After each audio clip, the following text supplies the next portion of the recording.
गुलाम वंश, slave dynasty, भारतीय इतिहास के मध्यकालीन काल का एक महत्वपूर्ण हिस्सा है। इसे ममलूक वंश भी कहा जाता है। इस वंश ने दिल्ली की सत्ता पर 1206 ई से 1290 ई तक राज किया। यहाँ गुलाम वंश से जुड़ी पूरी जानकारी दी गई है।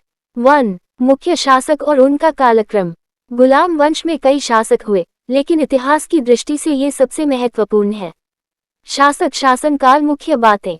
कुतुबुद्दीन ऐबक 1206-1210 वंश का संस्थापक, लाखा बख्श की उपाधि।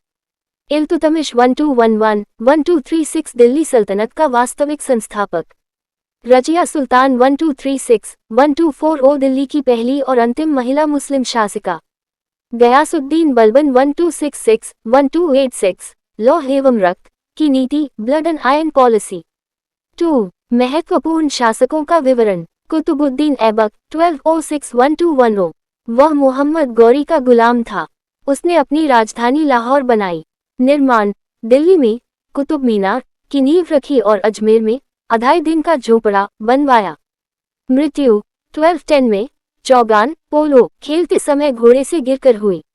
इल्तुतमिश 1211-1236 इसे गुलामों का गुलाम कहा जाता है क्योंकि यह ऐबक का गुलाम था।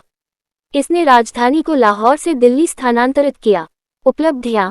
तुर्कान-ए-चहलगानी 40 गुलाम सरदारों का समूह बनाया और एकता प्रणाली शुरू की।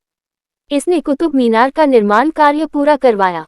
रजिया सुल्तान 1236-1240 इल्तुतमिश की बेटी, जो अपने भाइयों से अधिक योग्य थी। उसने पर्दा प्रथा त्याग कर पुरुषों की तरह कुबा, कोट और कुलह टोपी पहनकर दरबार में बैठना शुरू किया। विद्रोहों के कारण उसकी हत्या कैथल के पास कर दी गई। गयासुद्दीन बलबन 1266-1286 ये एक अत्यंत कठोर शासक था। इसने सिजदा, घुटने टेककर सिर झुकाना और पाबोस, सुल्तान के पैर चूमना जैसी प्रथाएं शुरू की। उसने मंगोलों के आक्रमण से साम्राज्य की रक्षा की। 3. गुलाम वंश की प्रमुख विशेषताएं। प्रशासन। शासन का मुख्य केंद्र सुल्तान होता था। सेना को मजबूत करने के लिए दीवान-ए-आरिज विभाग बनाया गया। स्थापत्य कला। इंडो इस्लामिक वास्तुकला की शुरुआत इसी काल में हुई। पतन। बलबन की मृत्यु के बाद उसके उत्तराधिकारी कमजोर निकले। अंत में जलालुद्दीन खिलजी ने गुलाम वंश के अंतिम शासक क्यूमस की हत्या कर खिलजी वंश की स्थापना की। इसे गुलाम वंश क्यों कहते हैं? इस वंश के संस्थापक ऐबक, इल्तुतमिश और बलबन शुरुआत में गुलाम थे, जिन्होंने अपनी योग्यता के बल पर सुल्तान का पद हासिल किया। ममलूक का अर्थ होता है स्वतंत्र माता पिता से पैदा हुए गुलाम। क्या आप गुलाम वंश के प्रशासन या युद्धों के बारे में और अधिक विस्तार से जानना चाहेंगे?